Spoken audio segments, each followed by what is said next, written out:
The story of existential thought begins long before the word existentialism was ever spoken. It starts with a feeling that life can feel empty, that each person must decide what matters. In the early 19th century, a Danish pastor named Søren Kierkegaard began to write about this feeling. He was not a professor of philosophy in a big hall. He lived in a small town, wrote in a notebook, and often argued with his own mind. He saw the world as a place where each person must make a choice that defines who they are. He wrote, "Subjectivity is truth. In plain language, that means the truth of a life is found in the personal choices a person makes, not in abstract ideas that sit on a shelf." Kierkegaard grew up in a religious family. He was expected to follow a safe path, to become a pastor like his father. But he felt a pull towards something deeper. He fell in love with a woman named Regine Olsen. Their engagement seemed like a happy ending. Yet, in 1841, Kierkegaard broke it off. He wrote a long letter to Regine, explaining that his inner struggle made marriage impossible.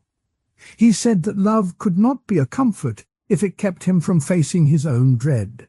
This broken engagement became a story that shows how his own life was a test of his ideas.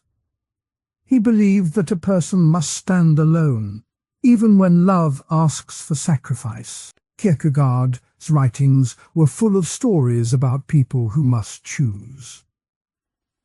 One of his most famous ideas is the leap of faith. He said that believing in something beyond reason is like jumping across a wide river without a bridge. The jump is scary, but it is the only way to reach the other side. He used the story of Abraham, who was asked to sacrifice his son, to show how faith can demand a personal, painful choice. Abraham's story is a picture of how a person can be called to act against all logic, trusting only in a deeper sense of purpose. At the same time, another voice rose in Europe. Friedrich Nietzsche, a German philosopher, wrote about the same restless feeling, but in a louder, more angry tone. Nietzsche was not a religious man.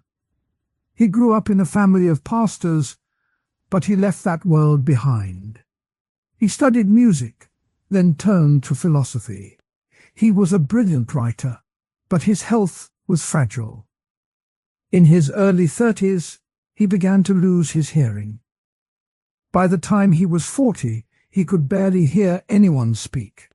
He wrote, "When I look at my own life, I see a man who has been robbed of the ability to hear the world." This loss of hearing made him feel cut off from ordinary life, and it pushed him deeper into his own thoughts. Nietzsche's most famous line, "God is dead," is often misunderstood. He did not mean that a deity had literally died. He meant that the old belief in a divine order no longer guided people's lives. In a world where the old gods were gone, each person must create their own values. He called this the revaluation of all values. In simple terms, it means that the rules that once told people what is right and wrong are no longer enough. Each person must decide what is good for themselves. Both Kierkegaard and Nietzsche were reacting to the rise of science and the spread of ideas that seemed to leave no room for personal meaning. The Enlightenment had taught that reason could explain the world. The industrial age showed machines that could do work without feeling. In this environment, a feeling of emptiness grew. People wondered if there was any point to choosing a career, to falling in love, to creating art. The early existential thinkers answered with stories that put the person at the center. Imagine a young adult standing at a crossroads, trying to pick a career path. One road leads to a stable job that pays well but feels dull. The other road leads to a risky start-up that sparks excitement but offers no guarantee. The choice is not about money or prestige. It is about what the person feels inside. If the person chooses the start up because it feels true, that decision becomes a part of who they are. That is the core of existential thought. The act of choosing builds identity.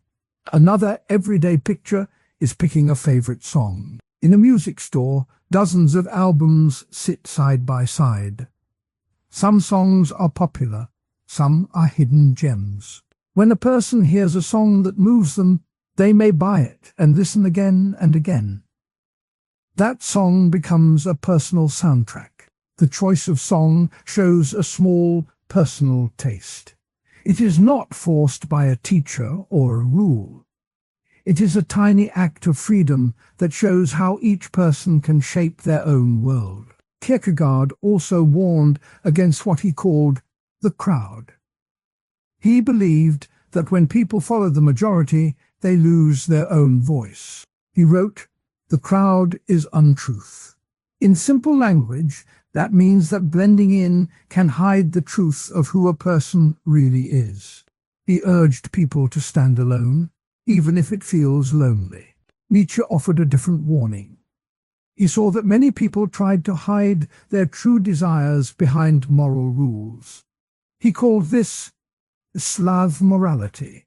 He said that people often say they are good because they follow rules that keep them safe, not because they truly feel good. He encouraged the overman, a person who creates new values for themselves. In plain words, the overman is someone who says, "I will decide what matters to me." Both thinkers faced strong criticism in their own time. Some argued that personal meaning is a selfish idea. One counter-argument came from the rationalist tradition, which held that truth is found in logical proof, not in personal feeling. A rationalist might say, if each person makes up their own meaning, how can anyone agree on what is right? This criticism points out that without shared standards, society could fall into chaos. It asks whether personal meaning is necessary at all. A second counter-argument came from the religious tradition that still believed in a universal God. A religious critic could argue, if God exists, then meaning is already given. People do not need to create it themselves. This view says that personal struggle is unnecessary because a higher power already provides purpose. It questions whether the existential call to create meaning is even needed. Kierkegaard answered these doubts by pointing to the inner feeling of dread that many people feel.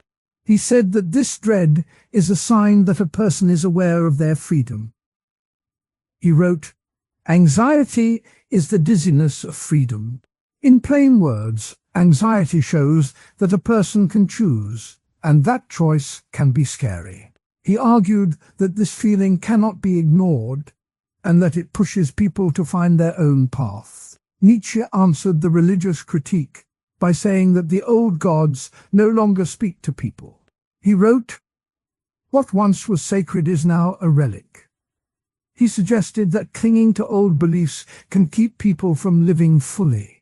He also answered the rationalist critique by saying that logic alone cannot tell a person how to live. He wrote, "All that is profound in life is felt, not thought."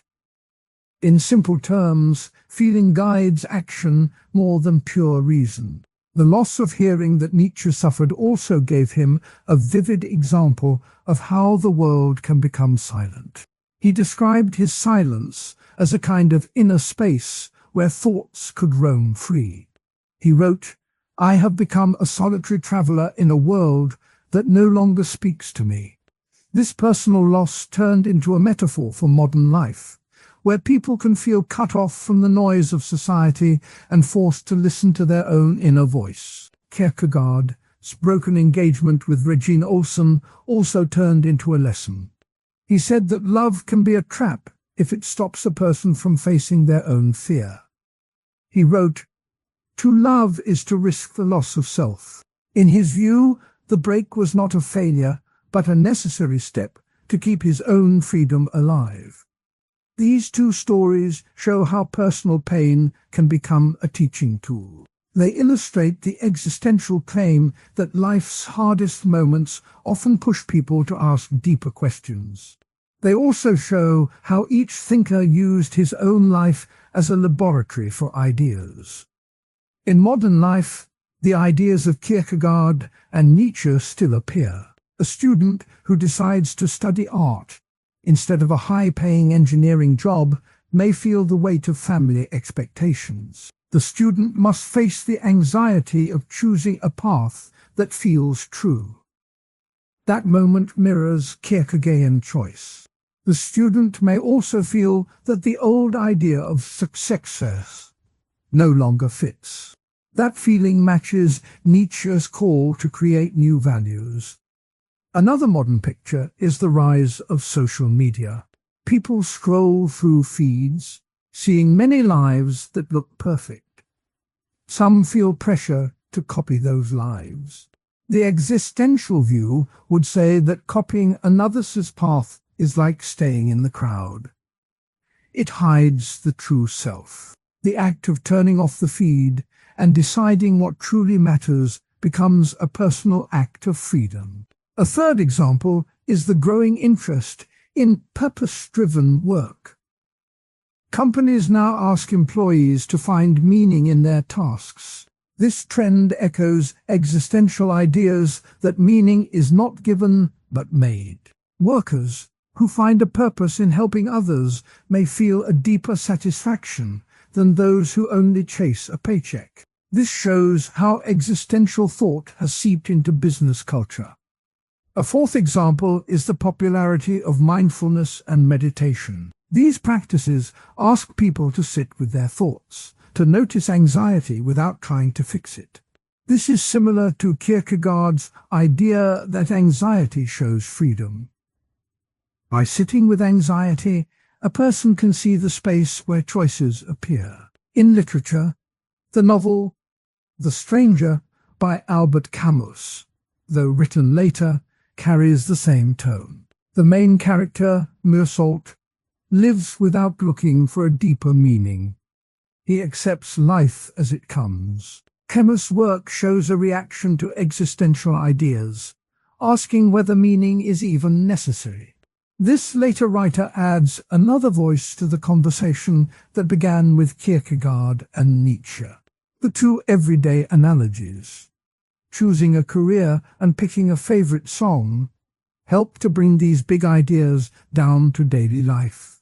When a person stands in a music store, the choice of a song is a small, personal decision that reflects inner taste. When a person stands before a job board, the choice of a career reflects deeper values. Both moments show that each choice builds a piece of identity. The two counter-arguments remind the audience that not everyone agrees with the need for personal meaning. The rationalist view asks for shared logic, while the religious view points to a higher purpose. By presenting these doubts, the script shows that existential thought is part of a larger debate.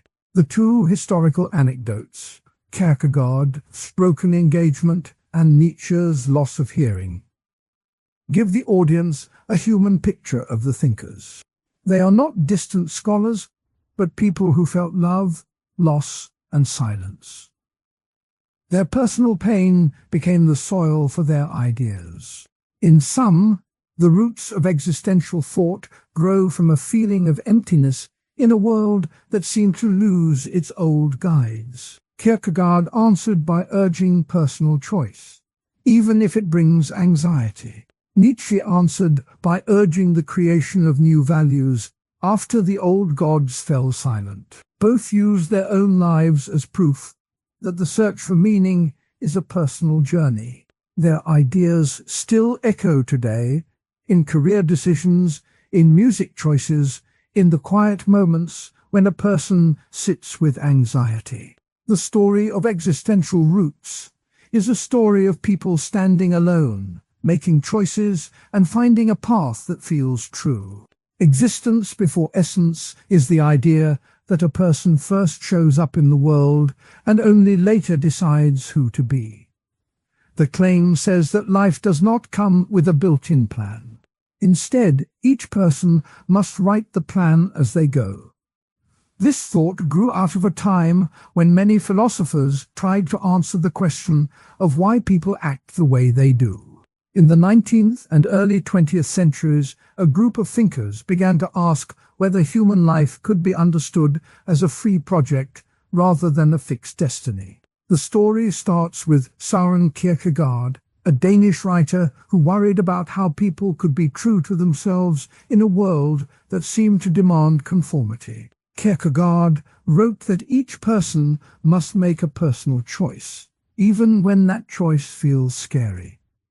He said that the individual must stand alone before any set of rules. Later, Friedrich Nietzsche, a German philosopher, added the idea that there is no universal moral code handed down from above. Nietzsche told his readers that they must become overmen, creators of their own values. He urged them to throw away old ideas that tell them who they are. Paul Sartre, a French writer, took these thoughts and made them the core of a new philosophy called Existentialism. In his famous lecture he said, "Man is condemned to be free." By this he meant that a person cannot hide behind a preset nature. Freedom is a condition that comes with responsibility.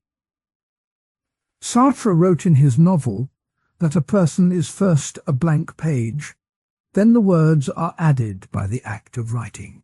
He also wrote, "Existence precedes essence." That sentence is the short way of saying that a person shows up first, then decides what to be. The claim can be shown with everyday moments. A child learns to speak before picking a hobby. The child does not have a built-in love for painting or soccer. First, the child makes sounds, learns words, and then decides what interests feel good. The same pattern shows when a teenager learns to drive.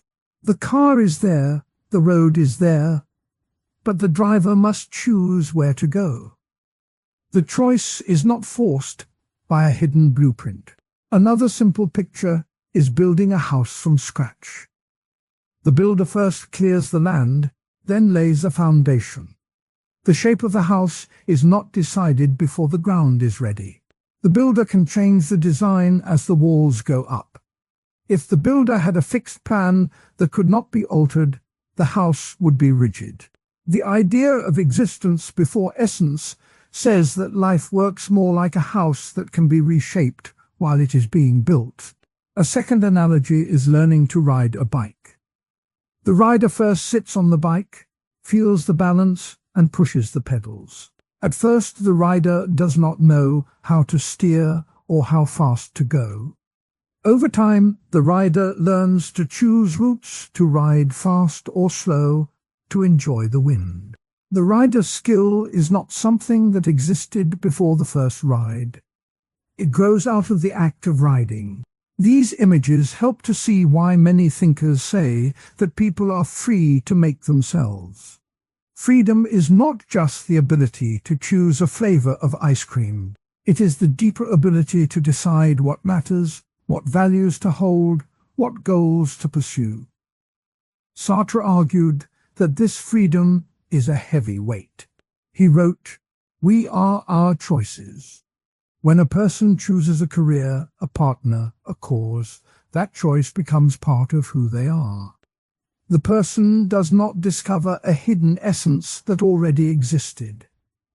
But not everyone agrees that there is no built-in purpose. One counterpoint comes from religious traditions that teach that a divine plan exists for each soul. In many faiths, the idea is that God created each person with a specific role. The Bible says, "For I know the plans I have for you," a phrase that many believers read as proof that purpose is given before birth. From this view, the person's job is to discover and fulfill that plan, not to invent it. A second counter-argument comes from essentialist philosophers who claim that human nature has fixed traits. They point to biology and argue that certain drives, such as the need for social connection, are hardwired. They say that these drives shape a person's path long before any conscious decision is made. For example, a psychologist might note that infants show a preference for faces, suggesting that the need for community is part of the human essence. From this angle, existence is guided by an inner blueprint that cannot be ignored. The debate between these views shows up in real life. A soldier returning from war often faces a moment of deep questioning. He has spent years following orders, living a life that seemed set by the military's purpose. When he comes home, he may feel that the old purpose no longer fits. He must decide whether to stay in the armed forces, to become a teacher, or to start a business. The soldier's story illustrates existence before essence. The man first existed as a soldier, then had to define a new self. A poet offers another picture. Many poets write without a clear plan, letting words flow as they feel. The poet may start a line, see where it leads, and end up with a theme that was not imagined at the start. The poet's work shows that meaning can arise from the act itself. The poet does not sit down with a fixed subject. The subject appears as the poem grows. This mirrors the idea that a person's identity can emerge from lived experience. Modern life gives many chances to see the principle in action. In the tech world, people often begin as users of a product and later become creators of it. A teenager may start by scrolling social media, then decide to build an app that solves a problem they noticed. The career path was not written before the first swipe. The teenager's existence as a user came first. The essence as a creator came later. In education, students are encouraged to explore different subjects before choosing a major. The university system assumes that a person does not know their true calling at the start of college. The student first experiences classes, clubs, and internships. Over time, they pick a field that feels right. This process follows the same pattern. Existence first, essence later. The idea also appears in therapy. Counselors often ask clients to try new activities, to see what feels authentic. The client is not expected to have a preset identity. Instead, they are guided to experiment, to notice what resonates. The therapist's role is to help the client see that they can shape who they are through choices. In politics, the principle can be seen in the rise of social movements. A group of people may gather without a clear program. As they protest, they discuss, they write slogans, they discover a shared purpose. The movement's identity forms from the actions, not from a pre-written manifesto. This shows that collective identity can also follow existence before essence. Contemporary philosophers still talk about the idea. Some argue that the digital age makes the concept even clearer. Online, a person can try many roles: a gamer, a blogger, a seller, a friend. The person's online profile changes as they try new things. The fluidity of identity on the internet matches the claim that essence is not fixed at birth. Others suggest a softer version. They say that while there is no universal essence, each person may have a set of inclinations that act like a compass. These inclinations are not a destiny but a starting point. They help the person find directions that feel natural. This view tries to bridge the gap between pure freedom and the feeling that some things are already inside us. The core claim still rests on a simple picture. Life is a project that each person builds. The building starts with a blank space. The tools are choices, experiences, and reflections. The final shape is not predetermined. It can be changed, added to, or even torn down. The person is both the builder and the building.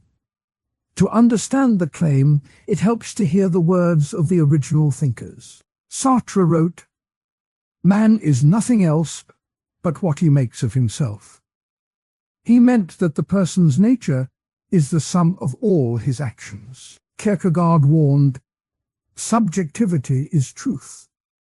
He said that personal choice is more real than any external rule. Nietzsche declared, "Become who you are." He urged each person to forge a self that comes from within, not from outside commands. These quotes show the heart of the idea. They also show why the claim feels both freeing and scary. If there is no preset path, then every decision matters. The weight of that freedom can cause anxiety. That is why many people look for a ready-made purpose, why religions and essentialist theories offer comfort. The soldier's anecdote and the poet's anecdote illustrate the two sides. The soldier may feel lost without a clear purpose, yet also feel empowered to choose a new one. The poet may feel joy in letting the poem surprise them, yet also feel uncertainty about whether the work has meaning. Both stories show that existence before essence is not a smooth road, but a real human experience. In daily life, the principle can be practiced. A person can try a new hobby without asking if it fits a hidden talent. The person can volunteer, travel, read, or fail. Each act adds a piece to the self. Over time, the person can look back and see a pattern. That pattern becomes the person's essence, built from lived moments. The idea also helps to understand social change. When a community decides to rebuild after a disaster, it does not start with a fixed design. The residents first survive, then they discuss what they want the new town to be. The new town's character emerges from those choices. The community's existence before essence mirrors the individual case. Critics who argue for innate purpose point to stories of people who seem to know their calling early. Some say that a child who draws pictures of doctors may be destined for medicine. Others say that a person who feels a deep love for music from a young age is following an inner plan. These observations are used to claim that essence can appear early. Yet even these cases involve learning, practice, and decision, which still fit the broader claim. The modern conversation includes neuroscientists who study how the brain forms identity. They find that the brain is plastic, meaning it can change with experience. This supports the view that who a person becomes is not set at birth. The brain can rewire itself as new skills are learned. The science backs the idea that existence can shape essence. In literature, characters often embody the claim. In a novel, a protagonist may start as an orphan with no name, then travel, meet mentors, and finally choose a name and a cause. The story shows that identity is earned, not inherited. Readers feel the growth because it mirrors real life. In movies, the hero's journey follows the same pattern. The hero first appears as an ordinary person, then faces challenges, makes choices, and finally becomes a leader. The film's arc is a visual version of existence before essence. Audiences recognize the pattern because it reflects the way people actually grow. The principle also appears in business. An entrepreneur may launch a startup with a vague idea. The product evolves as customers give feedback. The company's mission statement is often written after the product finds its market. The business essence is not fixed at incorporation. It forms through trial and error. Even in sports, a player may start as a rookie, learning the rules, then decide to specialize as a defender or a striker. The player's role is not assigned at birth, but chosen through practice and preference. The athlete's identity as a defender emerges after many games. All these examples show that the claim is not abstract. It lives in the small choices of everyday life. It also lives in the big turning points that shape a life. The claim invites each person to see themselves as an author of their own story. The counter-arguments remind that not everyone feels free to write their own story. Social constraints, cultural expectations, and economic pressures can limit the range of choices. Some argue that these limits are like a hidden script that guides people. The debate continues about how much freedom truly exists. In the end, the core idea of existence before essence offers a simple, powerful lens. It says that a person first shows up, then decides who to be. It asks each person to take responsibility for that decision. It also invites compassion, because the process can be hard. Understanding that everyone is building themselves can make it easier to accept mistakes and to support others. The story of the soldier returning home shows how the idea can help. The soldier can see that his previous role does not trap him. He can choose a new path, knowing that his future self is not written yet. The poet's story shows that creativity can flow without the idea that freedom and responsibility walk together is at the heart of existential thought. In everyday life, the link shows up in tiny choices. When a person stands in front of a fridge and wonders whether to eat pasta or soup, that moment is more than a taste test. The decision is a small act of freedom, and the person who makes it also bears the weight of that choice. If the meal turns out too heavy, the same person feels the result. In the same way, when a teenager thinks about which group of friends to spend time with, the choice is a sign of freedom. The teenager also carries the responsibility for the feelings that follow, whether the group brings joy or conflict. Existentialists say that such moments are not accidents.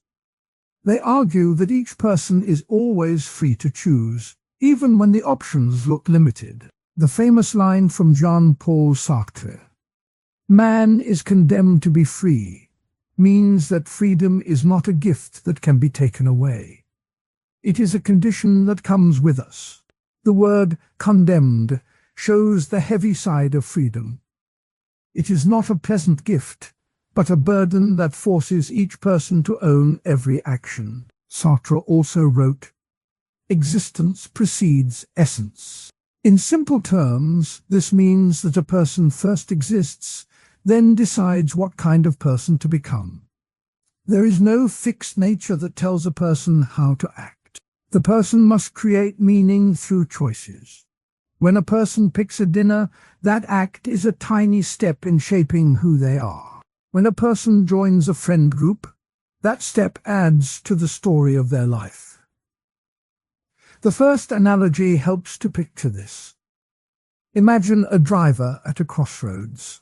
The road splits into two paths, one leading into a bustling city, the other into a quiet countryside. The driver can see the signs, the traffic, the weather.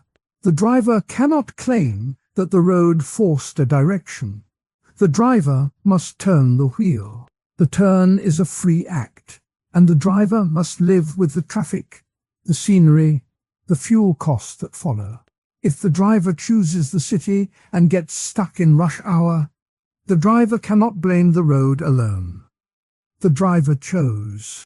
A second analogy uses a painter with a blank canvas. The canvas has no picture yet. The painter picks a brush, a color, a stroke. Each brushstroke is a free decision, and each decision adds to the final painting. If the painter later feels that the colors clash, the painter cannot say the canvas forced the clash. The painter chose each hue. The painting is a record of the painter's responsibility. These pictures match the everyday scenes. The fridge decision is a tiny canvas. The friend group is a small crossroads. In each case, freedom is present and responsibility follows. Existential thinkers do not claim that freedom is limitless. They admit that the world can push, pull, and block. Two common counter-arguments say that society, economics, and culture limit freedom. The first claim says that poverty strips a person of real choice. If a person cannot afford a meal, the decision is no longer a free act, but a forced one. The person may have to eat whatever is cheapest, even if it is unhealthy. This view argues that freedom is a luxury that only the well-off can enjoy. The second counter-argument points to social norms and laws. A person living in a strict community may be told which clothes are acceptable, which jobs are proper, which friends are good. The argument says that these rules shrink the space of real freedom. If a person cannot speak openly, the claim is that freedom is only an illusion. Existentialists answer these challenges by separating external constraints from internal freedom. They say that even when the world limits options, the person still decides how to react. A person in poverty can still decide whether to accept the situation, to fight it, or to find a new path. A person in a strict community can still decide whether to obey, to question, or to leave. The choice to accept or resist is itself a free act. The responsibility lies in that inner decision, not only in the outer result. Simone de Beauvoir's life offers a vivid story of this idea. During World War I, she worked as a social worker in a French town that had been occupied. The job gave her little pay and many hardships, but she chose to stay. She could have fled or hidden, but she decided to help families in need. Her choice was made under the heavy hand of war, yet it was a free act of responsibility. She later wrote, "One is not born, but rather becomes a woman," a line that shows how she saw identity as something built through choices, even when society tried to set a fixed role. Sartre gave another clear example when he refused the Nobel Prize in Literature in 1964. The Nobel Committee offered the prize for his body of work, a great honor that many would accept. Sartre turned it down, saying that a writer must not become an institution. He chose to stay true to his belief that a writer must remain free from external validation. By refusing, he accepted the responsibility of his own standards. The act shows that even a prestigious award does not erase the need to act freely. Both stories illustrate how existentialists see freedom as a personal stance. Beauvoir's work in the resistance and Sartre's refusal of the Nobel are not just historical facts. They are lived examples of choosing one's path, even when the world pushes in another direction. To bring the ideas back to daily life, picture a person who decides what to eat for dinner. The person could pick a ready-made pizza, a salad, or a home-cooked stew. The choice may be shaped by money, time, and taste, but the final decision is still theirs. If the person later feels sluggish, the feeling is not a punishment from the fridge. It is a result of the choice. The person can learn, adjust, and take responsibility for future meals. Now imagine a teenager who must choose a friend group. The teenager may feel pressure from family, from school, from social media. Yet the teenager still decides who to spend time with. If the group turns out to be harmful, the teenager cannot blame only the peers. The teenager made the choice to stay. The responsibility is to recognize the pattern and to decide whether to stay or to move on. These simple scenes echo the larger existential claim. Freedom is not an abstract concept that lives only in philosophy books. It is present in the kitchen, in the hallway, in the classroom. The responsibility that comes with freedom is the need to own the outcomes, to reflect, and to act again. A third everyday illustration involves a person who chooses a career. The person may have studied engineering because of a family expectation, or may feel drawn to art. Even if the job market limits options, the person still decides whether to follow the expectation or to seek a different path. The decision brings responsibility for future satisfaction, income, and personal growth. If the person later feels stuck, the feeling is a sign that the responsibility was not fully embraced. Existential thought also speaks about bad faith, a term Sartre used to describe the act of denying one's freedom. When a person pretends that they have no choice, they are living in bad faith. For example, a person might say, "I have to eat what my parents cook.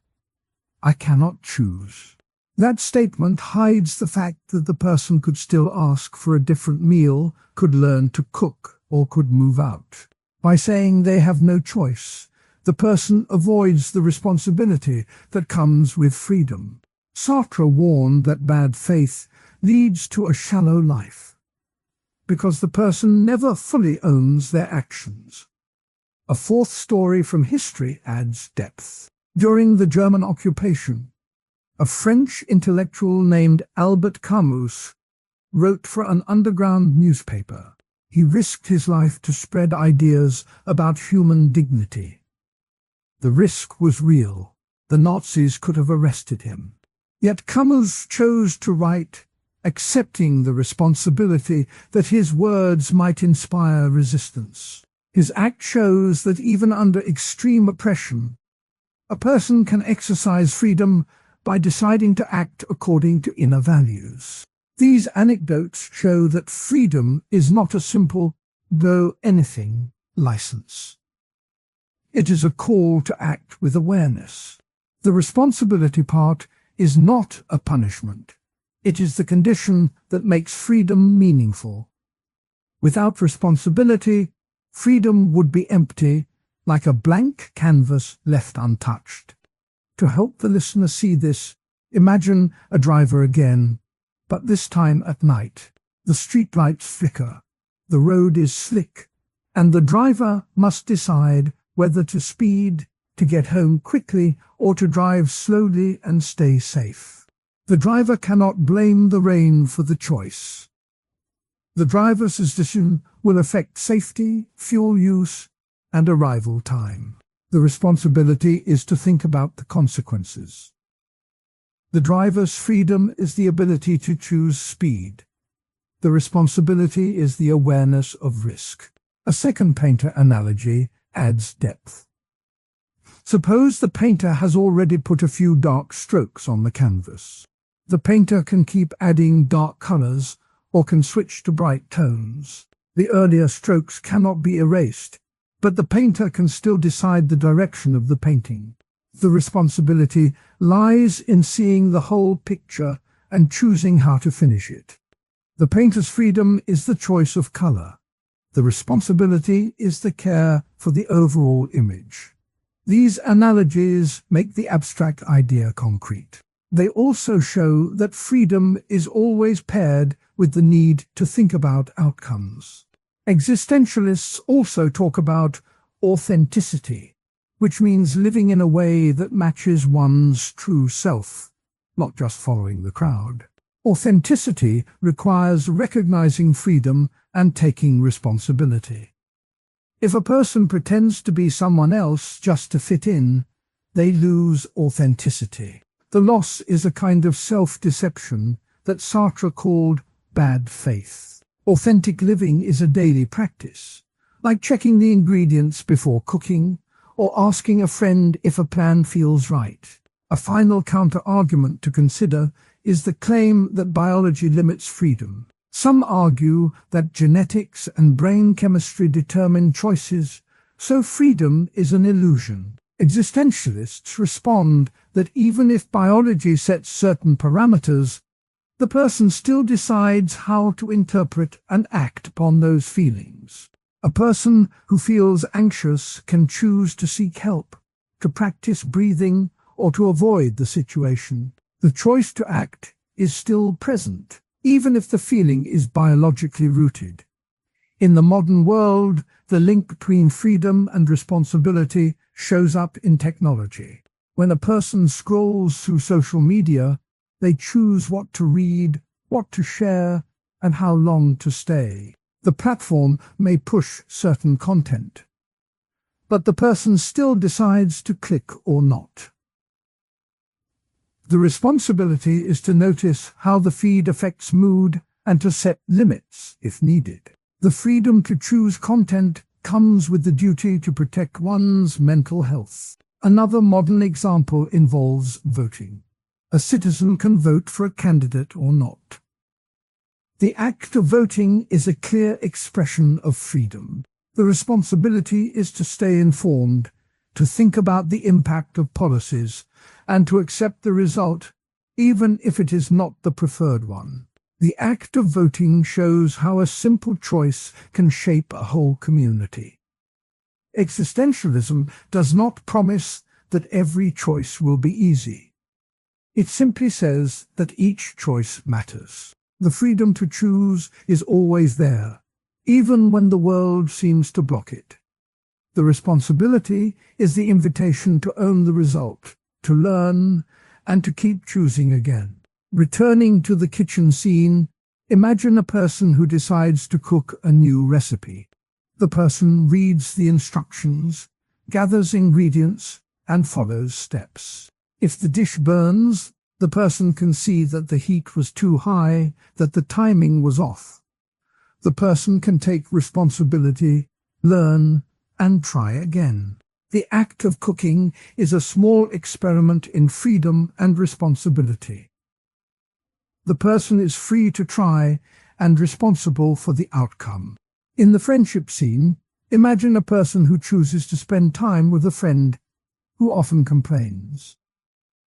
The person can decide to listen, to set boundaries, or to step away. Each option is.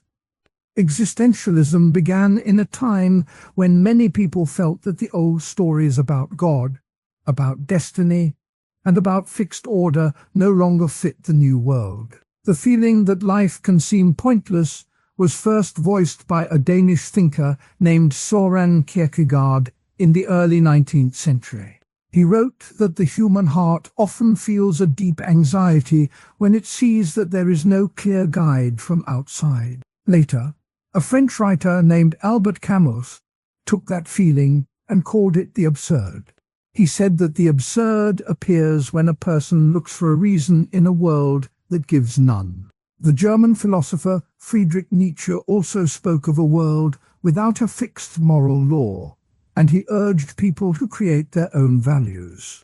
The Austrian thinker Ludwig Wittgenstein added that language itself can trap us in patterns that hide the simple fact that we are alive and must act. Camus described the absurd as a clash between the human desire for meaning and the silent, indifferent universe. He wrote in The Myth of Sisyphus that the only real question is whether one should keep pushing the stone up the hill, knowing it will roll back down. He answered that one must imagine Sisyphus happy, because the struggle itself can become a source of meaning.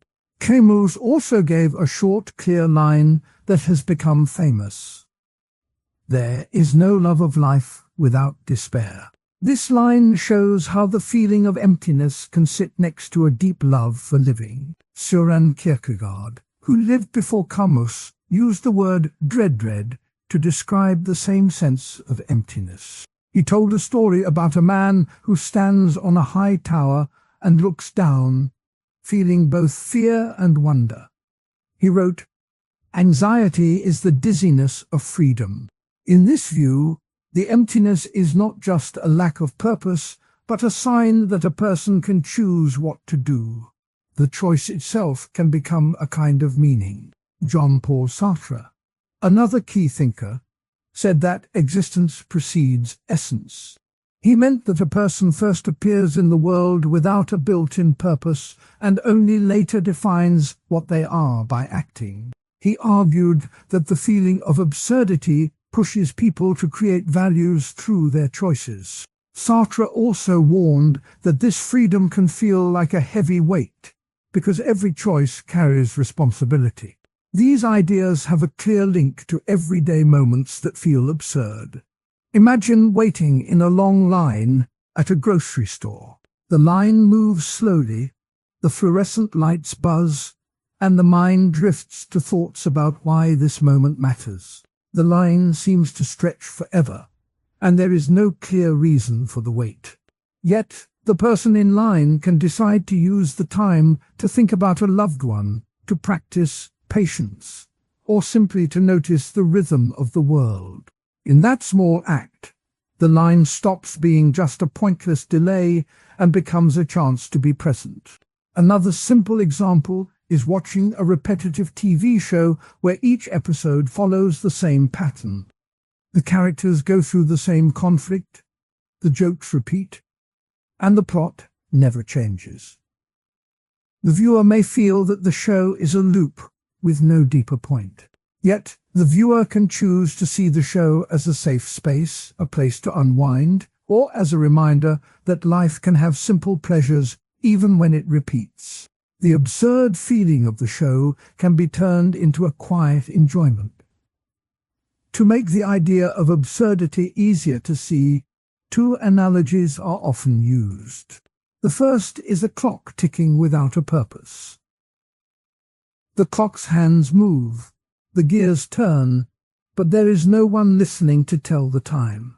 The ticking continues, indifferent to any meaning. A person can notice the ticking and feel the same emptiness that Camus described.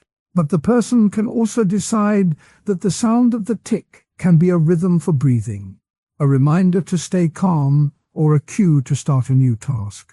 The second analogy is a puzzle missing a piece. The picture looks almost complete, but the missing piece leaves a hole. The mind wants to fill the hole, to finish the image. The feeling of incompleteness mirrors the sense that life lacks a final answer. Yet, the puzzle can still be admired, and the effort of fitting the pieces together can become the reward. Camus himself lived through a harsh experience that sharpened his view of the absurd.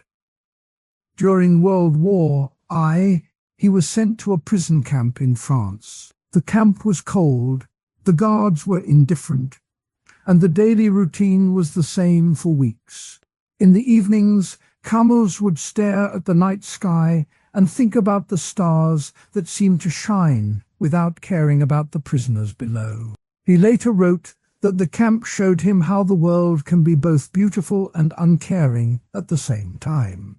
The experience taught him that the absurd is not a theoretical idea, but a lived feeling. A different, quieter anecdote comes from a farmer who works the land in a small village.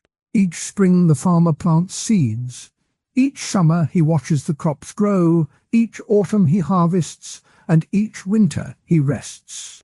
The cycle repeats year after year, and on the surface it can look like a simple, endless routine. The farmer sometimes feels that the work is just a loop with no grand purpose. Yet, he also finds meaning in the small successes. A seed that sprouts, a rain that arrives at the right time, a child who helps with the harvest. The farmer's life shows how ordinary repetition can be a source of quiet meaning, even when it seems absurd. There are also modern ways that people cope with the sense of absurdity. In therapy, a method called meaning-centered therapy helps patients look for small purposes in daily life. The therapist may ask a client to notice 3 things they liked about a day, no matter how small. This practice turns the vague feeling of emptiness into a list of concrete moments. In mindfulness meditation, practitioners focus on the breath and notice thoughts without judging them. When a thought about meaninglessness appears, the practitioner simply names it and lets it pass. Over time, this habit reduces the sting of the absurd feeling. Another real-world application is in the workplace. Some companies now talk about purpose-driven work. They encourage employees to see how their tasks help customers, the environment, or a community. By linking a small daily task to a larger picture, the work feels less like a meaningless grind. This approach mirrors the existential idea that meaning is not given but built through choices. Modern thinkers have taken the idea of absurdity into the digital age. Some writers point out that internet memes often play with the absurd. A meme that repeats a phrase over and over can feel pointless, yet it spreads joy and connection. The meme becomes a tiny community ritual that gives people a sense of belonging, even if the content itself is silly. In this way, the absurd can be turned into a shared joke that eases the feeling of emptiness. Artificial intelligence also raises new questions about meaning. When a computer writes a poem, it follows patterns without feeling. Some people wonder if the poem has meaning if the creator has no consciousness. This debate echoes Camus's claim that meaning does not need a grand source. It can arise from the act of creation itself. If a person reads the AI poem and feels moved, that feeling creates meaning for the reader, even if the machine itself is indifferent. There are also two strong counterviews that argue meaning is built in, not something we must create. The first comes from many religious traditions. In Christianity, a common quote from the New Testament says, "For I know the plans I have for you, declares the Lord." This line suggests that a divine plan already gives each life a purpose. In that view, the feeling of absurdity is a temporary cloud that will clear when one follows the divine path. The second counterview is offered by evolutionary biology. Some scientists argue that meaning is encoded in our genes because cooperation and purpose helped our ancestors survive. They say that the drive to find purpose is a built-in survival tool, not a random feeling. In this view, meaning is a natural part of being human, not a vacuum that must be filled. Both counterviews have their own arguments. The religious view points to the comfort that faith can bring. It says that prayer, ritual, and community give people a clear sense of why they exist. It also cites stories of people who, after a crisis, felt a renewed sense of purpose through belief. The evolutionary view points to studies that show people who feel they have a purpose tend to live longer and are healthier. It says that the brain has circuits that reward us when we see a pattern or a goal, making purpose feel natural. However, existential thinkers respond that even if a belief or a brain circuit exists, the feeling of absurdity still appears when the world does not match the belief. Camus wrote, "The absurd is born of this confrontation between the human need and the unreasonable silence of the world." He argued that the silence does not go away because of belief. The silence is there, and the person must decide how to live with it. Kierkegaard added that the leap of faith is itself a choice, not a guarantee that the world will stop feeling empty. He warned that faith can become a way to avoid the anxiety of freedom, rather than a true answer. Sartre would say that even if biology pushes us toward purpose, we still must choose what that purpose looks like. He wrote, "Man is condemned to be free." The word condemned shows that freedom is not always a gift. It can feel like a burden.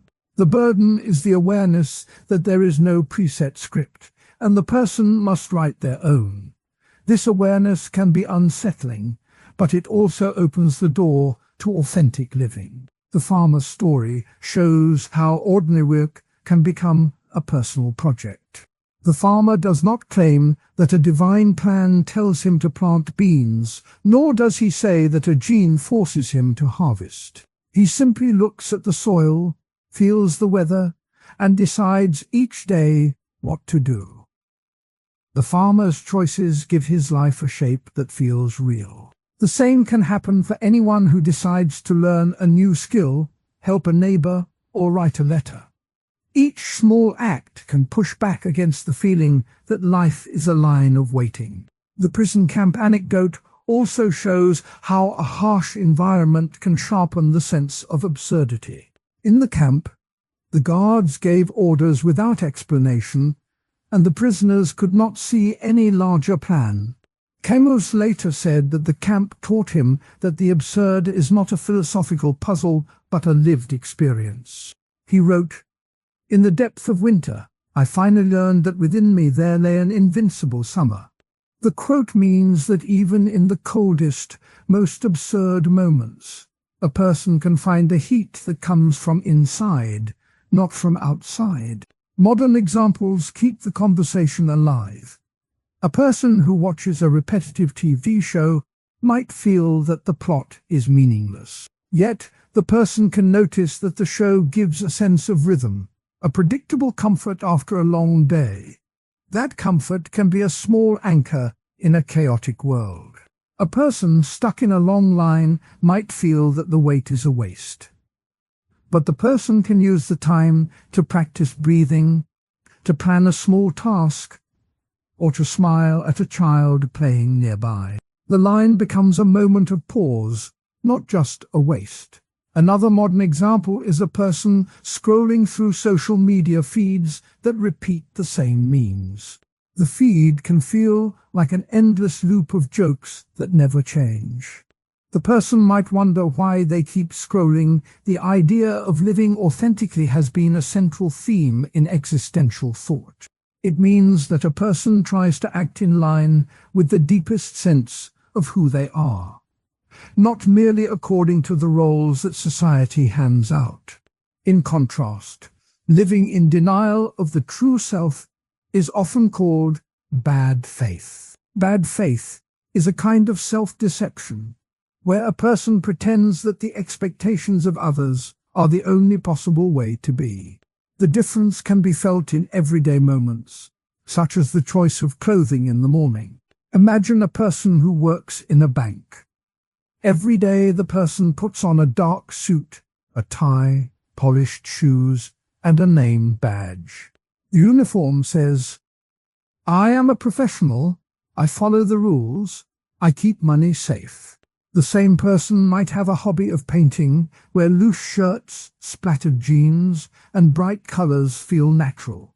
When the person changes into the hobby clothes, there is a sense of relief, as if a weight is lifted. The suit is a symbol of a role that the person has accepted without question. The paint-splattered shirt is a sign of a deeper desire to create, to express, to be free. When the person stays in the suit even after work, perhaps because the habit feels safe, the person may be slipping into bad faith. A second, everyday scene can show the same split. A young teacher arrives at school wearing a neat cardigan, sensible shoes, and a tidy haircut. The teacher follows the lesson plan, grades papers, and keeps the classroom in order. After school, the same person meets friends at a skate park, wearing a loose hoodie, worn-out sneakers, and a backwards cap.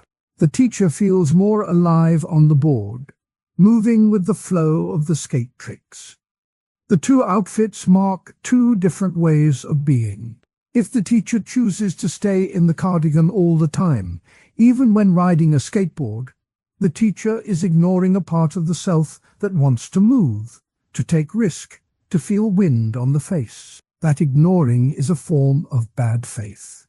The philosopher Jean-Paul Sartre described bad faith as the attempt to flee from the responsibility that comes with freedom. He wrote that human beings are condemned to be free, meaning they cannot escape the need to choose who they are. When a person pretends that they have no choice, that they are just a role, they are lying to themselves. Sartre's famous line, "I am not what I am what I am what I am not," points to the tension between the mask we wear and the person underneath. The mask is the uniform, the costume, the role that society expects. The person underneath is the authentic self, the one that wants to be expressed. Analogy can help clarify the idea. Think of a costume party where everyone is invited to wear a mask. Some guests pick a mask that matches their true face, perhaps a simple mask that lets their eyes shine through.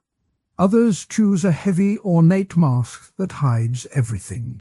The heavy mask may feel safe because it protects the wearer from being seen, but it also blocks the chance for genuine connection.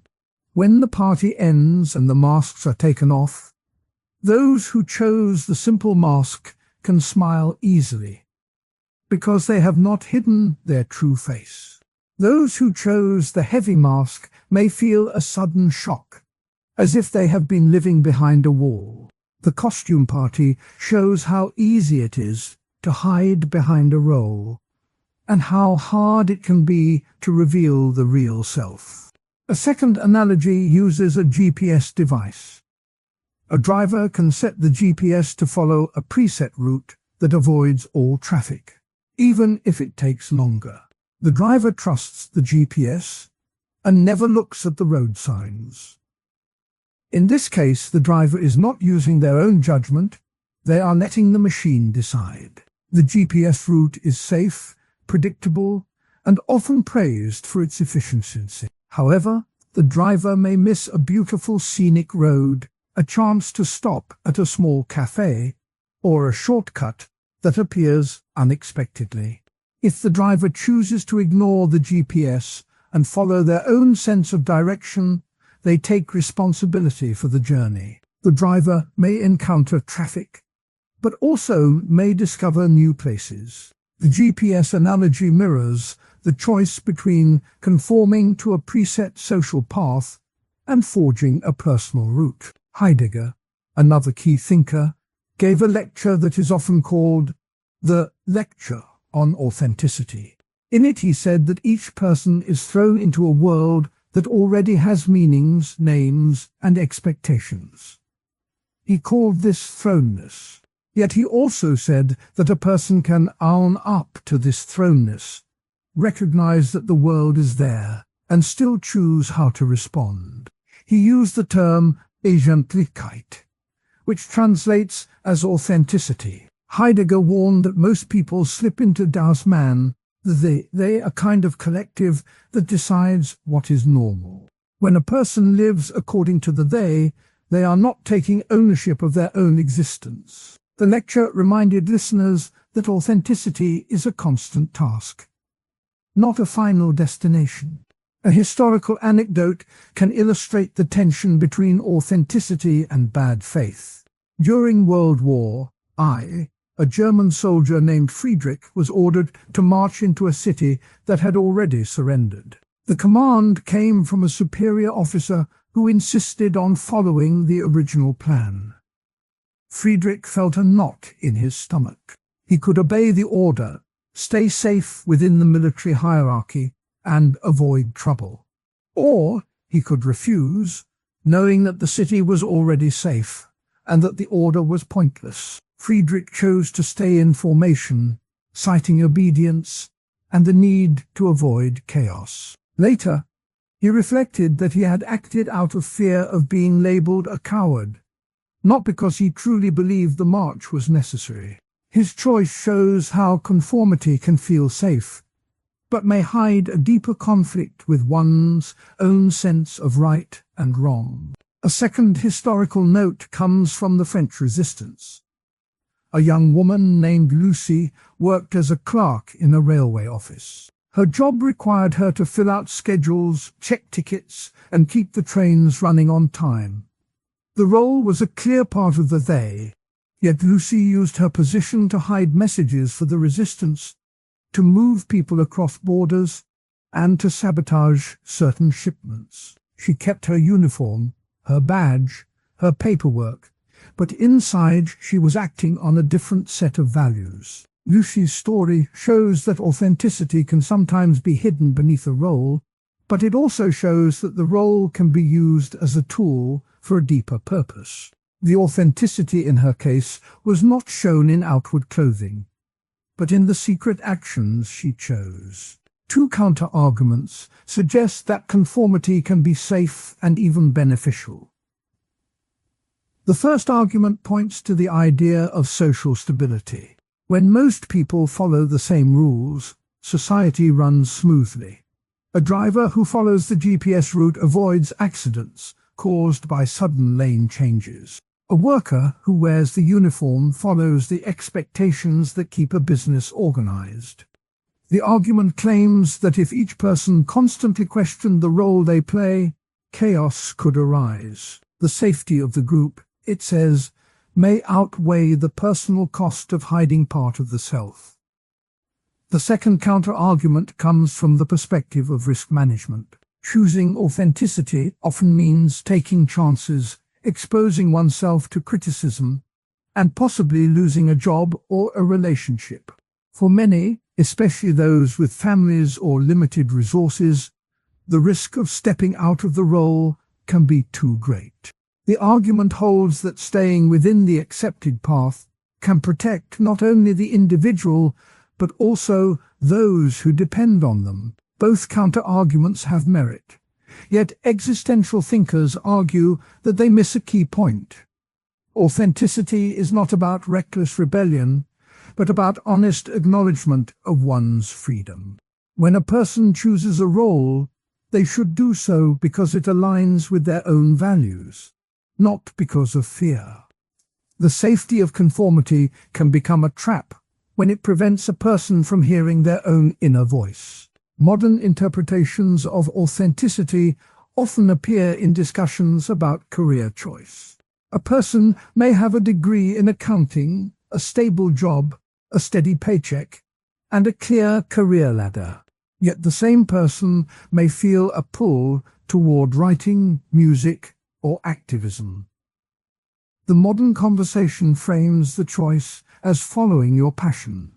This phrase is a direct echo of the existential call to live authentically. It invites people to ask, what would I do if I did not have to worry about money, status, or approval? The answer can guide a shift toward a more authentic path, even if it is taken in small steps, such as taking a night class, volunteering, or creating a side project. Real-world applications of authenticity appear in therapy, especially in approaches called existential therapy. Therapists ask clients to examine the roles they play and to identify where they feel they are wearing a mask. The goal is to help clients make choices that reflect their true values. In the workplace, companies are beginning to value authentic leadership, where managers are encouraged to share their personal stories, admit mistakes, and show vulnerability. This shift suggests that authenticity can improve trust and teamwork rather than threaten the structure. Another example comes from sports. A professional athlete may be known for a particular style of play that fans expect. If the athlete decides to experiment with a new technique, there may be criticism and risk of losing a contract. Yet when the athlete stays true to a personal vision, the performance can become more creative, inspiring, and fulfilling. The athlete's decision mirrors the existential choice between playing the part that is expected and playing the part that feels genuine. The concept of bad faith also appears in everyday decisions about social media. A person might post pictures that show a glamorous lifestyle, even if the real life is ordinary. The post is a mask that tries to fit a popular image. The person may feel pressure to keep up this image, fearing judgment if they reveal the truth. This is a modern form of bad faith. where the self is hidden behind a curated feed. When the person finally shares an honest post about a struggle, they experience a moment of authenticity that can bring relief and deeper connections. Sartre gave a clear example in his play, No Exit. He wrote, "Hell is other people." But what he meant was that people often force each other into roles. In the play, 3 characters are locked together, and each sees the others as a mirror of their own self-deception. The line shows how others can keep a person in bad faith by constantly judging and labeling. The lesson is that authenticity requires courage to stand up to the gaze of others. Heidegger's lecture also contained a powerful quote. "Only a being who knows that it must die can truly become itself." The reference to death is not a morbid warning, but a reminder that time is limited. When a person knows that life will end, the urgency to live genuinely grows. The quote pushes the listener to ask, "What would I do now if tomorrow were the last day?" The answer often reveals the authentic desire hidden beneath routine. Kierkegaard, an earlier thinker, spoke of the knight of faith, who leaps into the unknown. He wrote, "Subjectivity is truth." By this, he meant that personal experience and inner conviction are more real than external facts. The knight of faith is someone who trusts his own inner voice, even when it contradicts the crowd. This idea fits the modern image of a person who leaves a corporate job to start a non-profit, guided by a personal conviction rather than a market analysis. The discussion of authenticity also touches on the idea of self-creation. Existentialists argue that a person is not born with a fixed identity. Instead, identity is built through choices. Each decision adds a brick to the house of self. When a person chooses a uniform because it feels safe, they add a brick that reflects conformity. When they choose a paint-splattered shirt because it feels true, they add a brick that reflects personal expression. Over time, the house reflects the pattern of choices. If most bricks are identical, the house looks uniform. If the bricks vary, the house becomes unique. The concept of bad faith can be illustrated with the story of a theatre actor who always plays the same role. The actor is praised for reliability, but inside there is a yearning to explore different characters. The actor tells himself, "I am just a supporting actor. This is all I can do."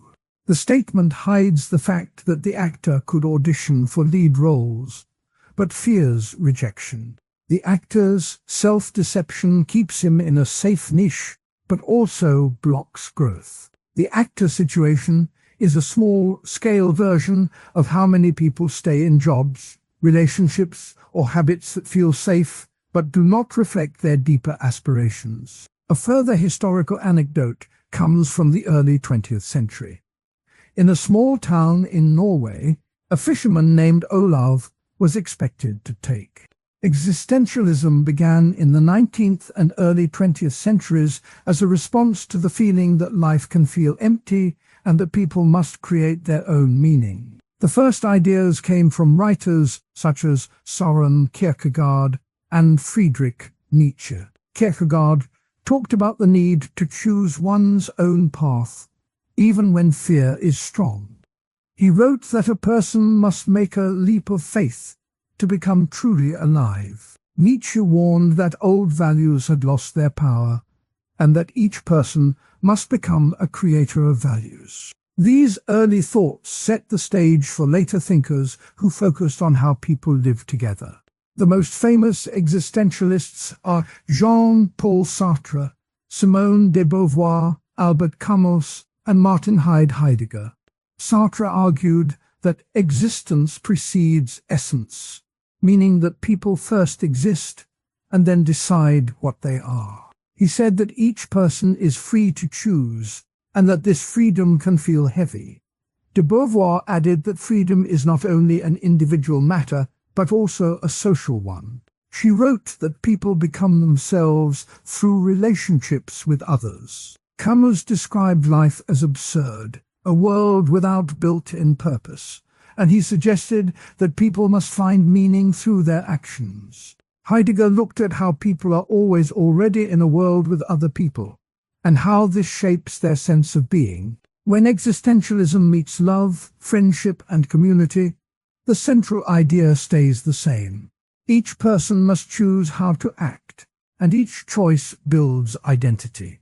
In a romantic relationship, for example, a person does not simply follow a set of rules about love. The person must decide what love means for them, what they are willing to give, and what they expect.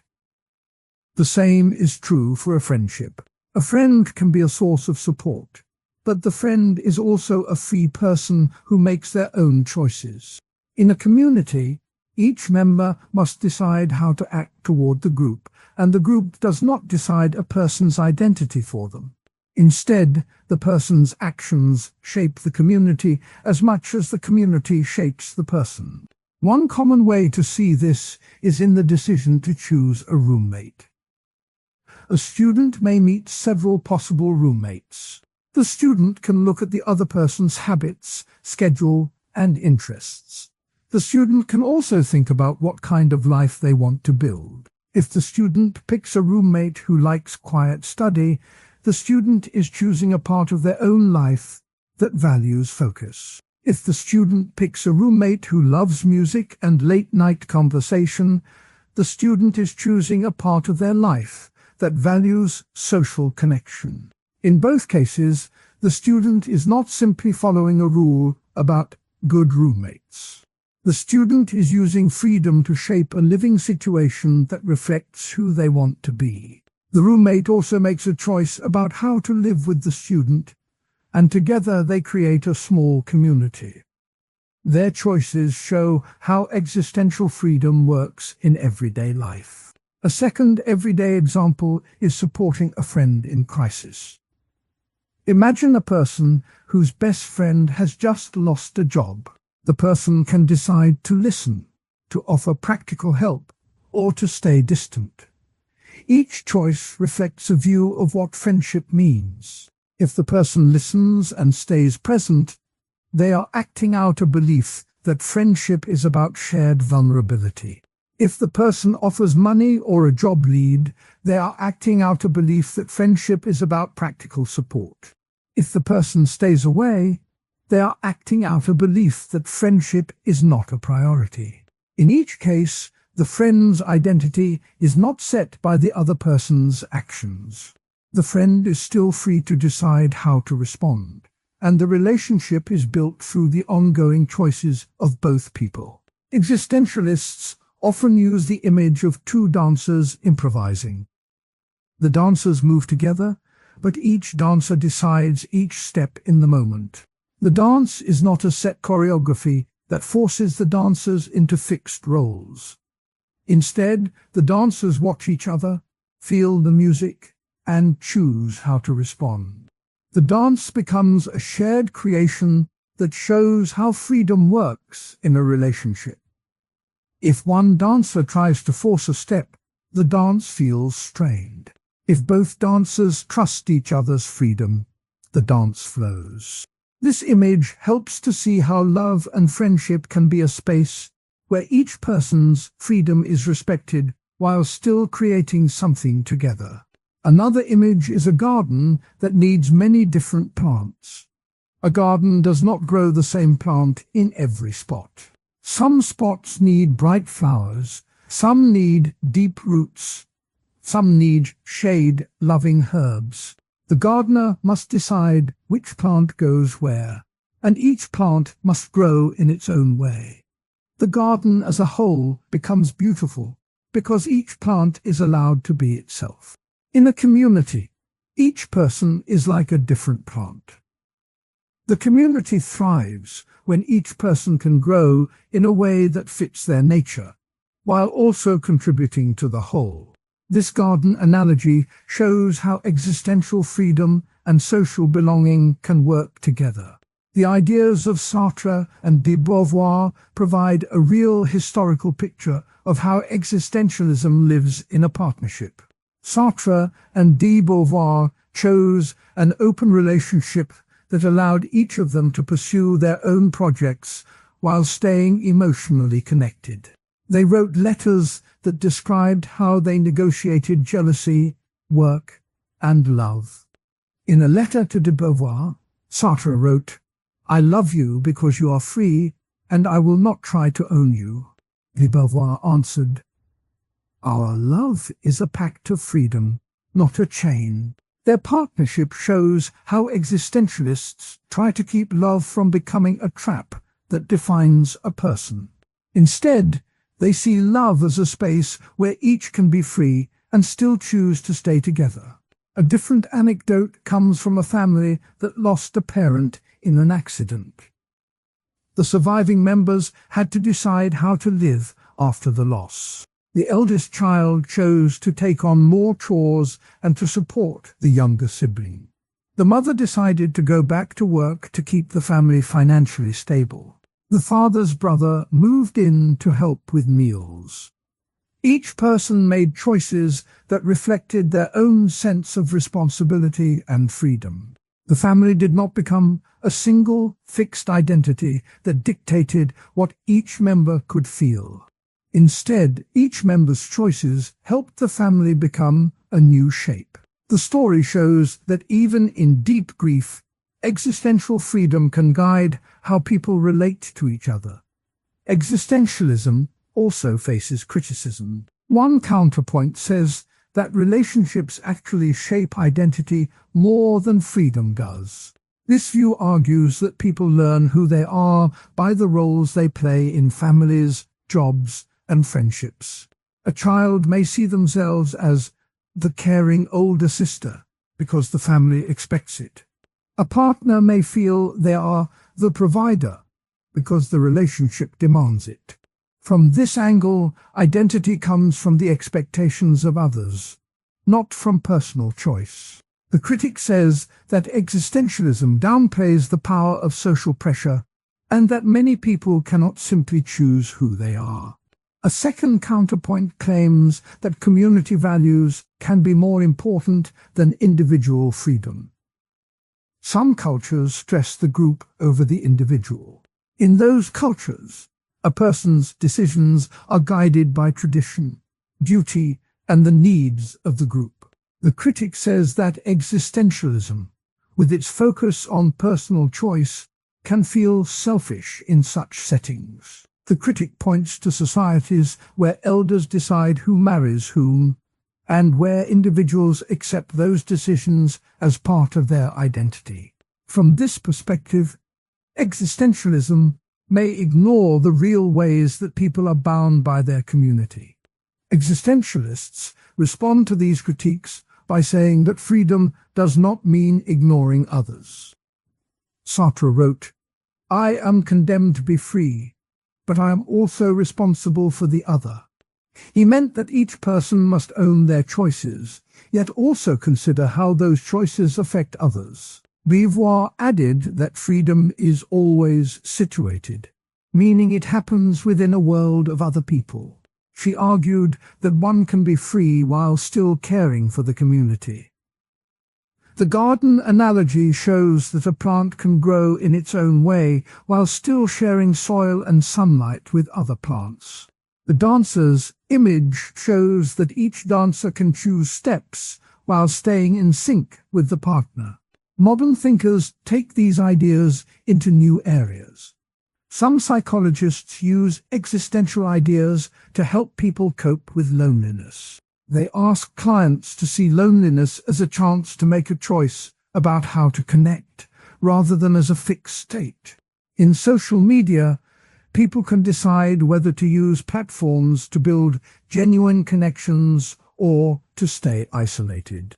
Existentialism suggests that the choice itself gives meaning, even if the outcome is uncertain. In politics, some activists argue that communities can be built on voluntary cooperation, not on imposed rules. They see this as an expression of collective freedom. In everyday life, the idea that relationships are a space for choice can be useful.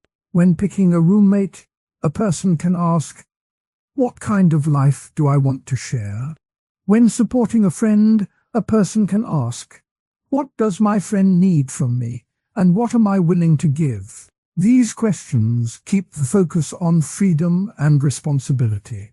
They also remind people that they are not forced into a role by the other person, but are choosing a role that feels true.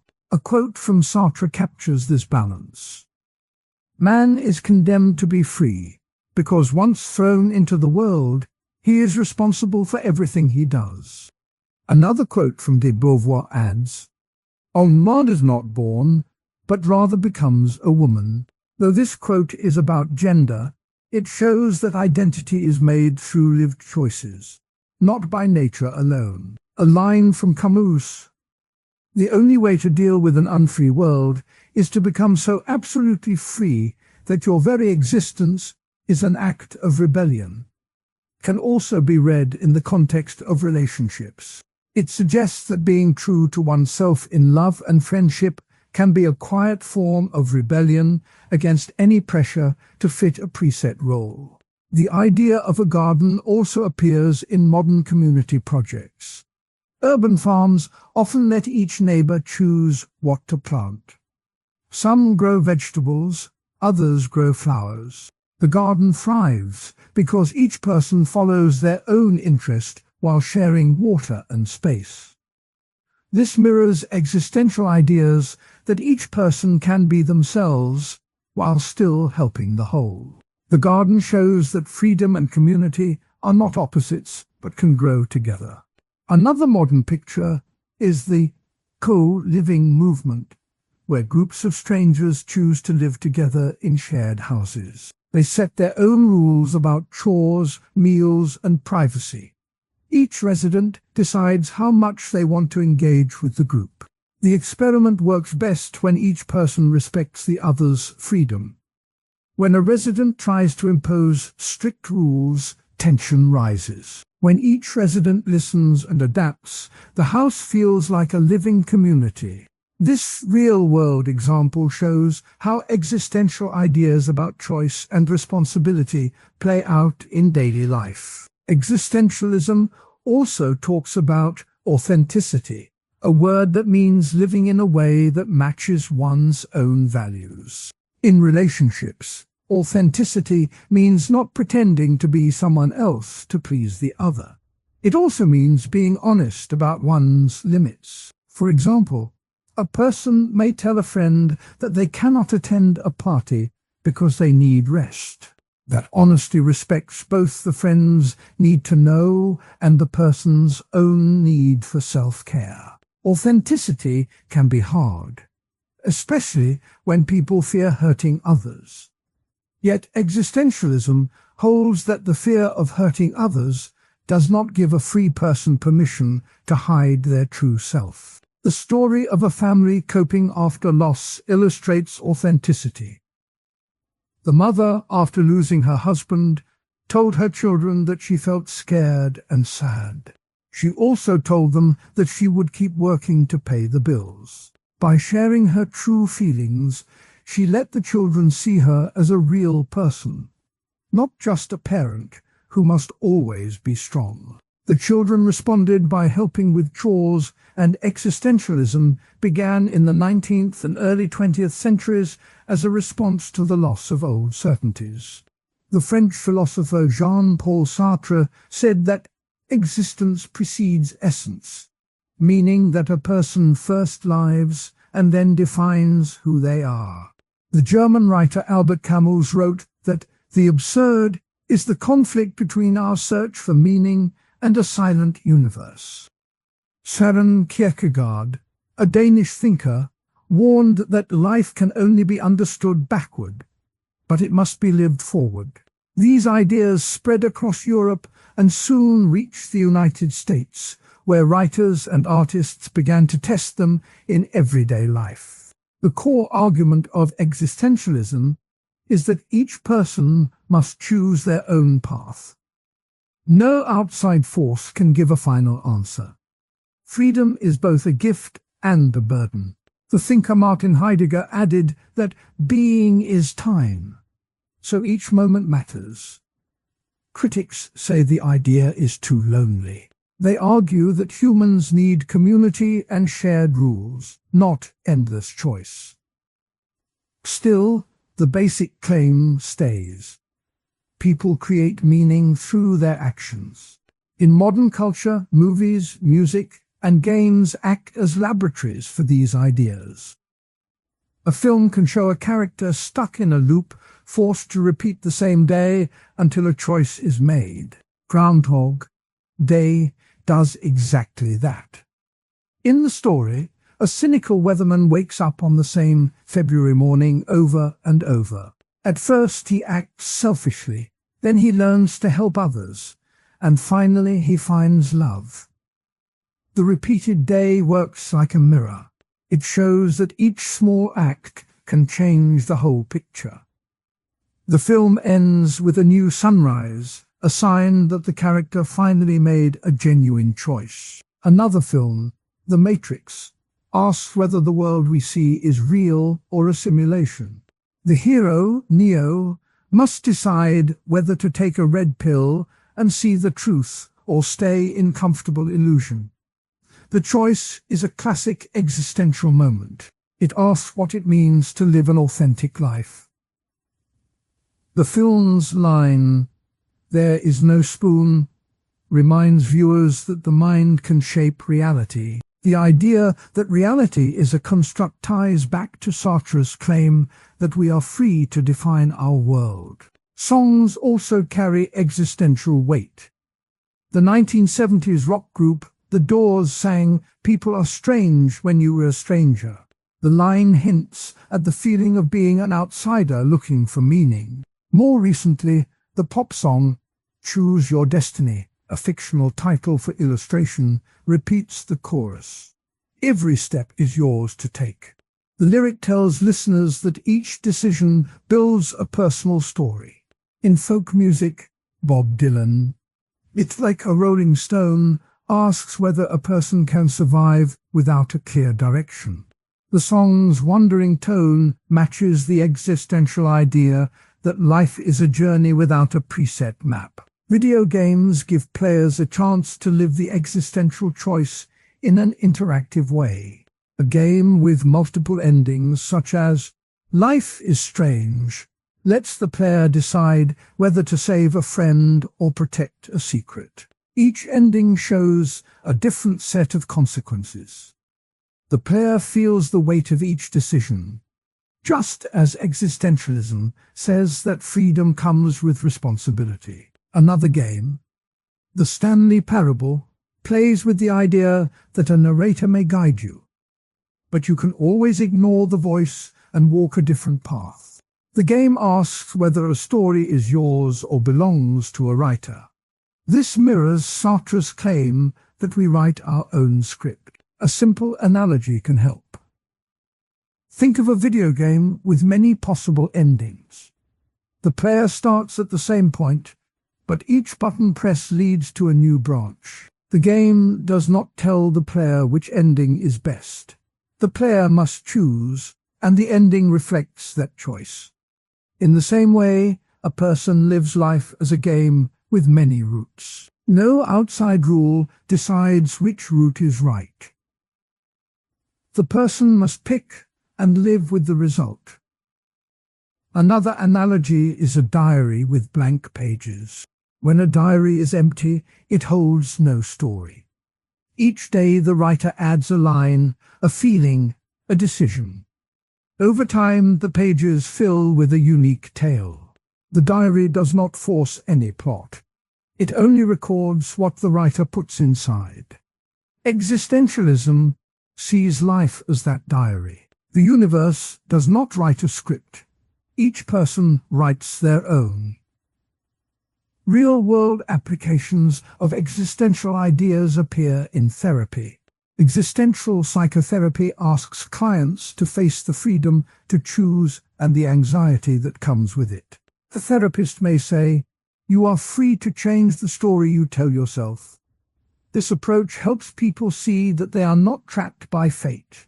In education, teachers sometimes use existential questions to spark discussion. What would you do if there were no rules? The question pushes students to think about personal values. Modern philosophers keep the conversation alive. Contemporary thinker Thomas Nagel asks why we feel both inside and outside the world at once. He writes that the view from nowhere shows how strange it is to be a conscious being. In popular culture, the writer of a television series may embed an existential dilemma in a season finale, forcing fans to debate the meaning of the ending. These modern twists keep the old ideas fresh. One counter-argument says that movies, songs, and games are made for fun, not for deep thought. A critic might claim that a director only wants box office money, not to explore freedom. The argument continues that viewers watch for escape, not for philosophy. This view suggests that any existential reading is accidental, not intended. A second counter-argument says that entertainment cannot change a person's core beliefs. A reviewer might argue that a player who finishes a game still lives the same life the next day. The claim is that a story is just a story, and real life does not follow a script. Therefore, the existential message is just decoration. Both counter-arguments have merit, but they miss the subtle ways art can shape thought. When a viewer sees a character struggle, they may recall a personal dilemma. When a gamer faces a moral choice, they may feel the weight of that decision later in real life. The impact does not always show up in a survey. It lives in quiet moments of reflection. A historical anecdote helps illustrate the power of film. In a 1993 interview, director Harold Ramis spoke about Groundhog Day. He said, "I wanted to show that a man can change, not because a miracle happens, but because he decides to act differently." Ramis explained that the endless loop was a tool to make the audience feel the pressure of choice. He added that the film's humor made the heavy idea easier to swallow. This story shows that a filmmaker can plan an existential lesson on purpose. Another anecdote comes from a gamer named Maya, who played Life is Strange during a stressful semester. She told a friend, "When I chose to save the friend, I felt a real sense of responsibility. It made me think about the choices I make with my friends in real life." Maya said that after the game, she started to talk more openly with her classmates. Her experience shows that an interactive story can spark personal growth. Existential themes also appear in visual art. A painting that shows a lone figure on a desert road can remind viewers of the freedom to walk any direction. The empty road invites the viewer to imagine where the figure might go. This simple image echoes the existential claim that the world is open and waiting for a decision. In literature, the novel The Stranger by Camus tells the story of a man who does not follow social expectations. The protagonist, Mursalt, watches the sea and does not mourn his mother's death. He later kills a stranger on a beach. When he stands before a court, he refuses to lie about his feelings. The novel ends with him embracing the absurd, saying that life's lack of meaning frees him. The story shows that even harsh, indifferent world can be faced with honesty. The idea of authenticity appears again and again. Authenticity means living in line with one's true self, not just copying others. In a song, a singer may say, "I'm tired of wearing masks." The line captures the wish to drop pretenses. In a game, a character may reject a preset role and forge a new path. In each case, the work asks the audience to consider whether they are being true to themselves. Existentialism also talks about angst, a feeling of deep unease about freedom. The word describes the nervous feeling when a person realizes they must choose. A film may show a character pacing in a hallway, unable to decide. The visual cue signals the inner turmoil. A song may use a minor key and slow tempo to evoke that same mood. When the audience feels the angst, they recognize the same feeling inside themselves. Modern culture blends existential ideas with technology. Social media platforms let users craft their own profiles, choosing how to present themselves. Each post is a small act of self-definition. The pressure to look perfect can clash with the existential call to be authentic. Some influencers speak about living my truth, echoing Sartre's call to create meaning. The rise of streaming services has also changed how stories are told. Binge watching a series lets viewers see a character's whole arc at once. This can intensify the feeling that the character's choices matter. When a series ends with an ambiguous scene, viewers must fill in the blank, much like a diary with empty pages. The audience becomes a co-author of the ending. In the world of music festivals, artists sometimes stage performances that ask the crowd to make a collective choice. One band may ask the audience to vote on the next song, turning the set into a live experiment in freedom. The crowd's decision shapes the experience, turning passive listening into active participation. This mirrors the existential idea that meaning arises from action. Even sports can be read through an existential lens. A player who decides to quit a lucrative contract to follow a personal dream shows the power of choice over external reward. The story of a famous athlete leaving a top team for a small hometown club becomes a real-life example of authenticity. The influence of existentialism is not limited to Western media. In Japanese anime, the series Neon Genesis Evangelion asks whether the pilots can find purpose in a chaotic world. The main character, Shinji, struggles with the weight of his decisions. The show's title itself asks what it means to be an angel. The series mixes science fiction with deep questions about self. In Indian cinema, the film Anand tells the story of a man who faces a terminal illness with joy. He chooses to love life fully, despite knowing his end is near. The film's message aligns with Camus' idea that one can find meaning even when death is certain. The spread of existential ideas into everyday language shows how the philosophy has become part of culture. Phrases like, "I'm just existing," or "I need to find my purpose," echo the core concerns of existential thinkers. People use these words when they feel lost or when they celebrate a new direction. Modern scholars often point to the existential crisis as a moment when a person questions everything.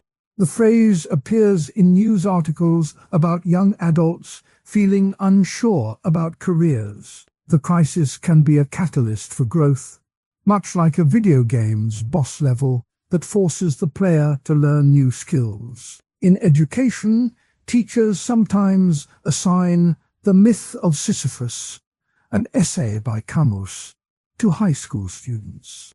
The story of Sisyphus. Existentialism has inspired many people to think about freedom, choice, and meaning. Yet it has also drawn sharp criticism. Some say it makes people selfish, that it forgets the role of society, that it can lead to despair.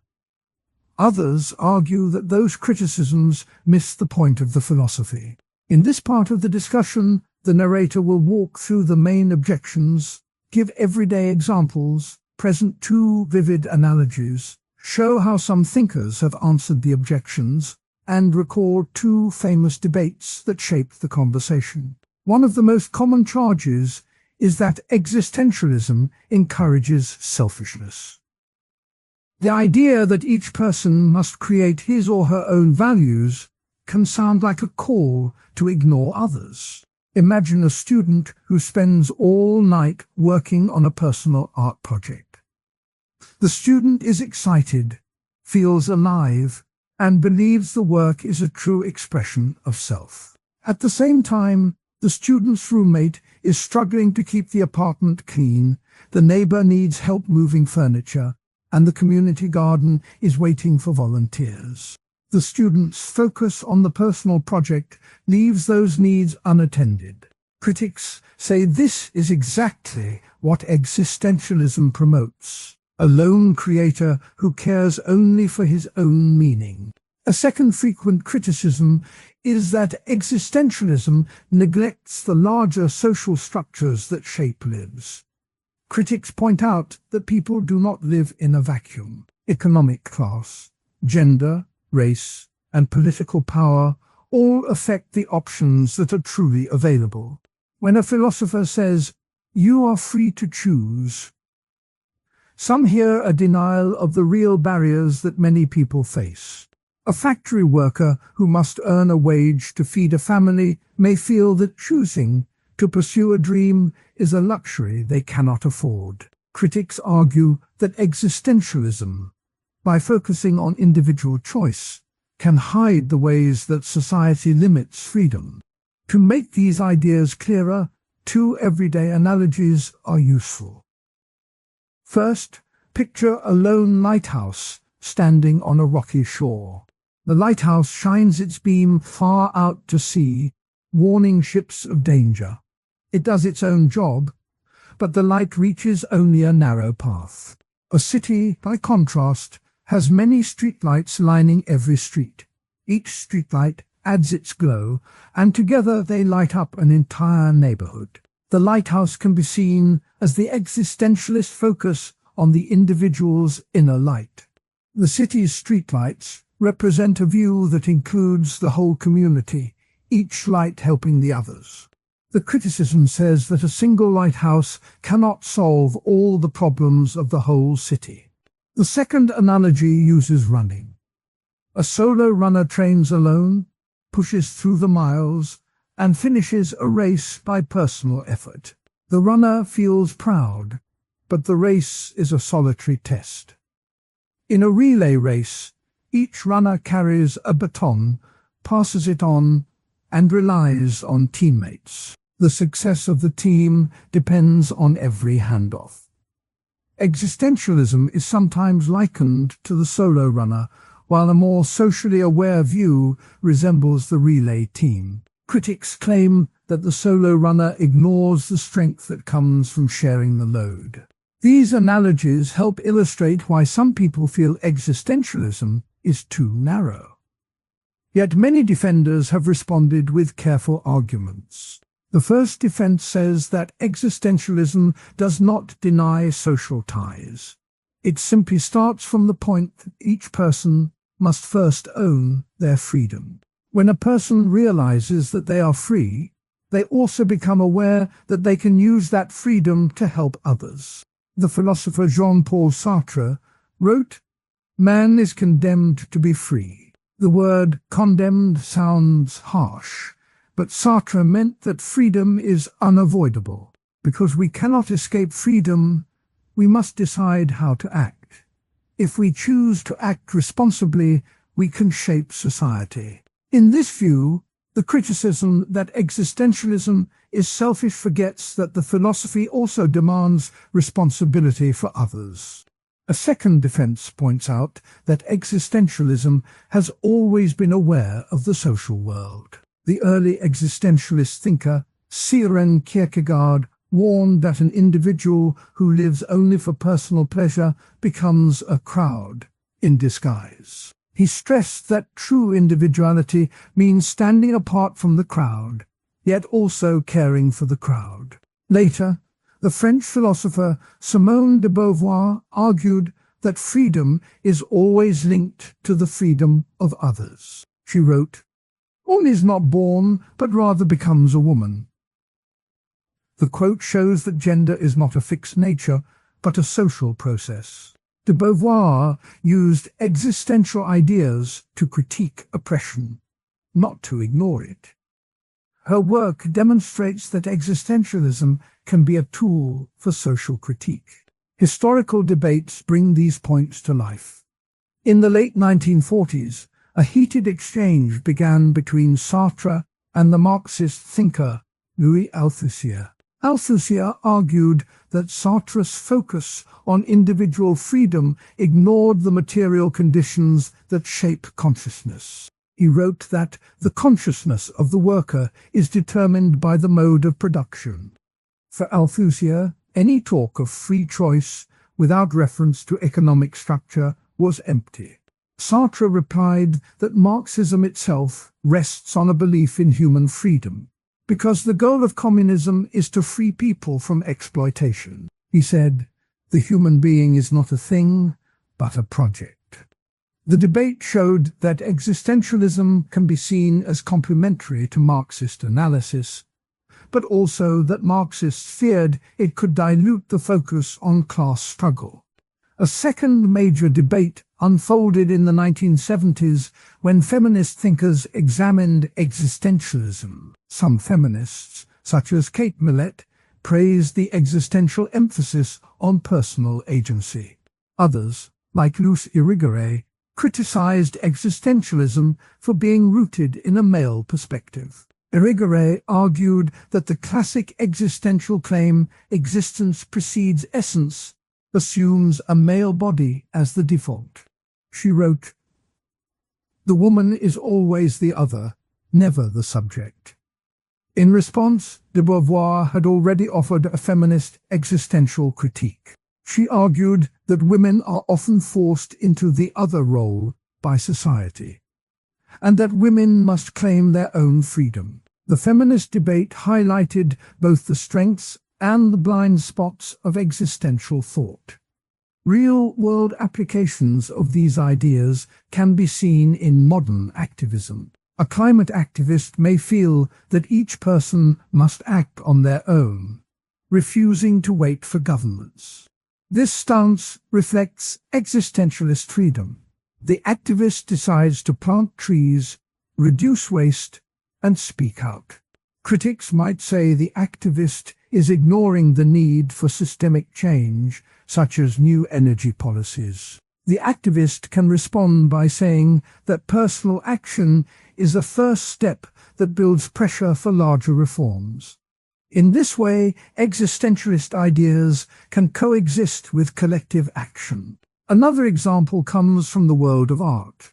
A painter who chooses to break away from market trends may say, "I paint what I feel, not what sells."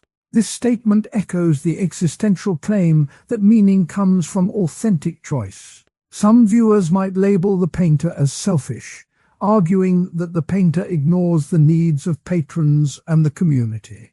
The painter could answer that authentic work can inspire others, that honesty in art can spark dialogue, and that the freedom to create can open space for new ideas that benefit society. To understand the limits of existentialism, it helps to look at how the philosophy treats the concept of bad faith. Bad faith means denying one's own freedom by pretending that one's actions are forced. An example is a person who says, "I have no choice but to stay in a bad job because the economy is tough." If the person truly believes they have no options, they may be living in bad faith. Critics argue that labeling such situations as bad faith can be cruel, because it blames the person for circumstances beyond their control.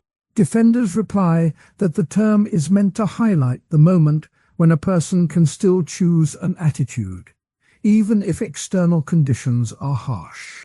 The idea is that one can choose how to respond, even if the choices are limited. A second concept that faces criticism is absurd. The absurd refers to the clash between the human desire for clear meaning and a world that offers none. Albert Camus wrote, "The only real philosophical question is whether life is worth living." He suggested that people can accept the absurd and still create their own meaning. Some argue that this view leads to nihilism, the belief that nothing matters. Others say it encourages reckless behavior because if nothing has meaning, why follow any rules? Camus answered that the absurd does not demand despair. Rather, it invites a rebellion that embraces life's small joys. He illustrated this with the image of Sisyphus, a figure condemned to push a rock up a hill forever. Camus said that we must imagine Sisyphus smiling, because the struggle itself can be a source of meaning. When the conversation moves to modern interpretations, new thinkers try to blend existentialism with other ideas. The psychologist Viktor Frankl, who survived the Holocaust, wrote, "Man's search for meaning." He argued that even in the worst conditions, people can find purpose through love, work, or attitude. Frankl's view can be read as an existential take on psychology, showing that the search for meaning is not just a philosophical exercise, but a practical tool for coping. Critics who see existentialism as too abstract find in Frankl a concrete example of how the ideas can help real people. Another contemporary voice is the philosopher Thomas Nagel, who questions whether the existential focus on personal perspective can ever capture the whole picture. He asks, "What is it like to be a bat?" The question shows that each creature has its own point of view, and that we may never fully understand another's experience. Nagel's point can be used to argue that existentialism's emphasis on the individual may miss the ways that other lives intersect. Yet existentialists can reply that the very act of asking the question shows respect for each unique perspective, which is a step toward broader empathy. Returning to the everyday level, consider a neighborhood that decides to build a community garden. One resident insists on planting only exotic flowers because they love rare plants. Others want to grow vegetables for the whole block. The residents' focus on personal taste mirrors the existentialist emphasis on personal choice. The community's need for food reflects the social critique.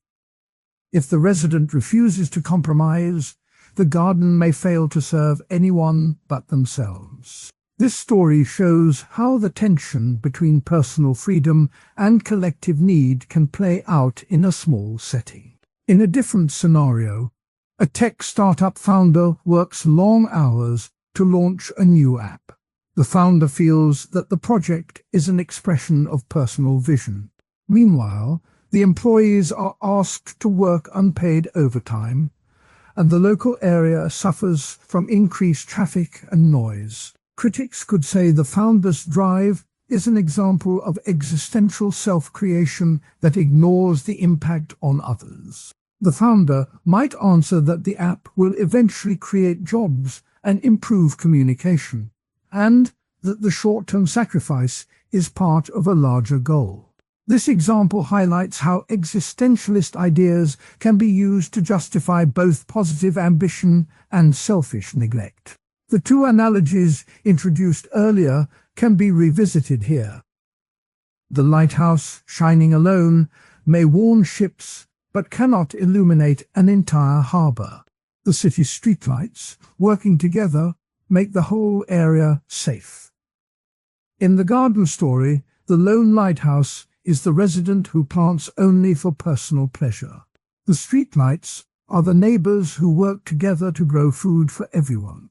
In the runner analogy, the solo runner is the startup founder who pushes alone, while the relay team is the community garden volunteers who pass the baton of care.